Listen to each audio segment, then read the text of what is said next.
Hi everyone. Today we will be talking about how to pass a project management exam, which is PMP or PRINCE2, in first attempt and in significantly lesser preparation time with significantly lesser preparation of time.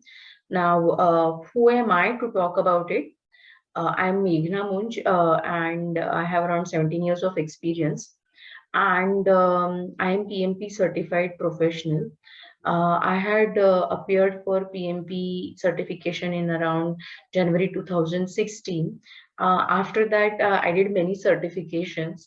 And why I'm doing this video is because many of my friends had connected with me to understand, how I appeared. How I applied for PMP exam and how did I manage to study for the PMP exam, considering the full-time job which you are doing, and I obviously am a mother, and I have like one son who was around 6 to 7 years old. So how did I manage my schedule, etc., all those things. So I will be sharing tips on that, so please keep it in mind. It's not about the PMP or Prince2 exam content. It's more of how to apply and plan your studies and appear for this exam and try to crack it in first attempt. So here we go.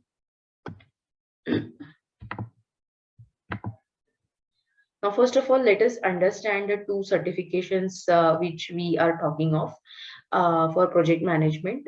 First is PMP, which is Project Management Professional. It is one of the world's leading project management certification exam, and it is offered by PMI, which is nothing but Project Management Institute.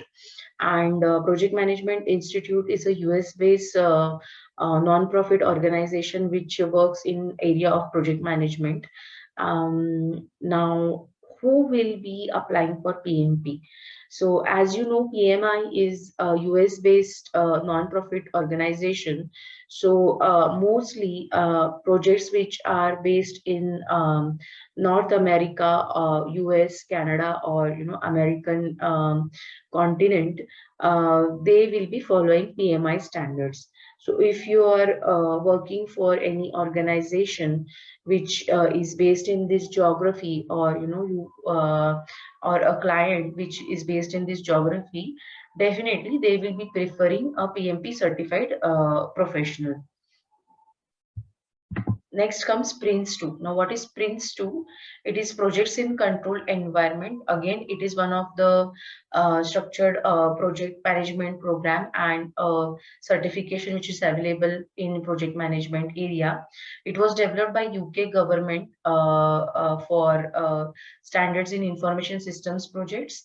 And now the rights have been transferred to the Cabinet Office in Capita from 2013.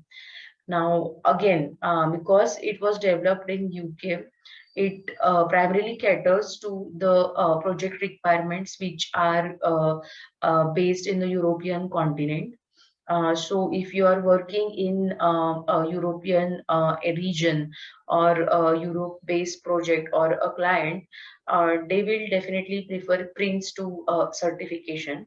Now, that doesn't mean that if you are PMP certified, you cannot work in Europe-based projects, or if you are PRINCE2 certified, you will not be able to work in US-based projects or any other geographical region projects.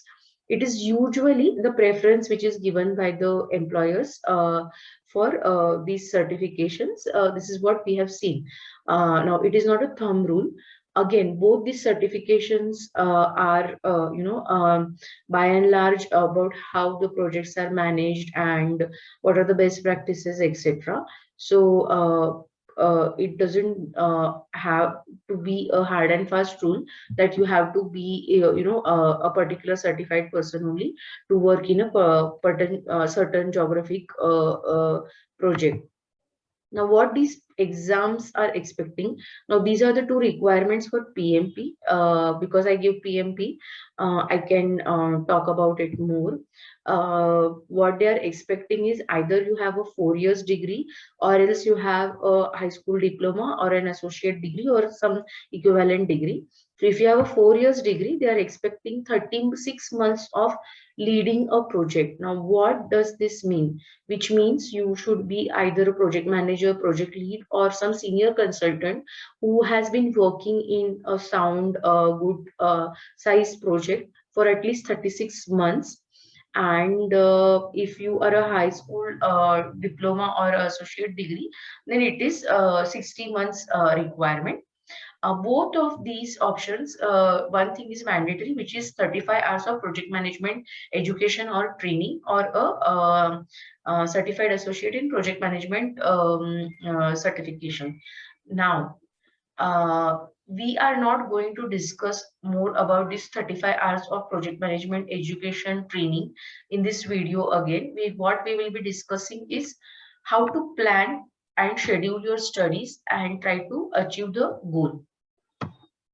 Now, what actually PMP is looking for is, or PMP or might be Prince2 is looking for, a person who has experience across different life cycles of projects and has a project management experience across various domains and industries. That is what is their basic requirement. So, and their, the syllabus and the questions and other things which they ask in the exam are relevant to this. So this is what they are primarily looking out for. Now, the topics which we will be covering are types of applicants. We need to understand which category of applicant you belong to, and accordingly, you have to adjust your study pattern or schedule. Second topic is how to get back into study mode. Many people ask me, how did you manage your studies when you were working full time and you have a child, and there are other household chores, etc. So we will look into how to get back into study mode, how to plan and schedule your studies, and also how to make your study time more efficient by using agile methodology. And then the next one is when and how to practice the questions, and the importance of exposure to different projects, because this is what something which many people lack. And we will be covering these topics, and I will be releasing these videos every week. So